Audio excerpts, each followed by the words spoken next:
So உங்களுக்கு எந்தெந்த சீன்ஸ்லாம் ரொம்ப டஃப்பாக இருக்கும், இதெல்லாம் வந்து பண்ணுறது கொஞ்சம் கஷ்டமாக இருக்கும் அப்படின்னா?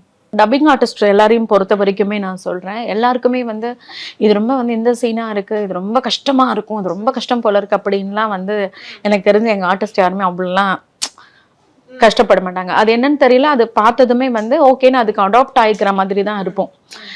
யாராக இருந்தாலும் இப்போ நான் இல்லை, மேபி கொஞ்சம் ஒரு சிலருக்கு வந்து மேபி அது இல்லாமல் இருக்கலாம்.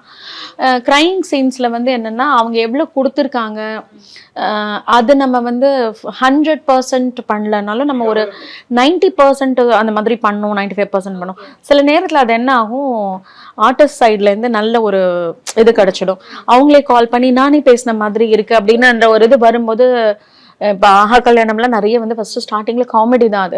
அது காமெடியில் ஸ்டார்ட் ஆகி வந்து இமோஷ்னலாக போயிட்டு பயங்கர கிரையிங், பயங்கர கத்துறது, அந்த மாதிரி எல்லாம் போயிடுவாங்க. ரகங்கள் பலவிதம், ஒவ்வொன்றும் உலகத்தரம். தமிழக உற்பத்தியில் உங்கள் அனுஜ் டைல்ஸ்.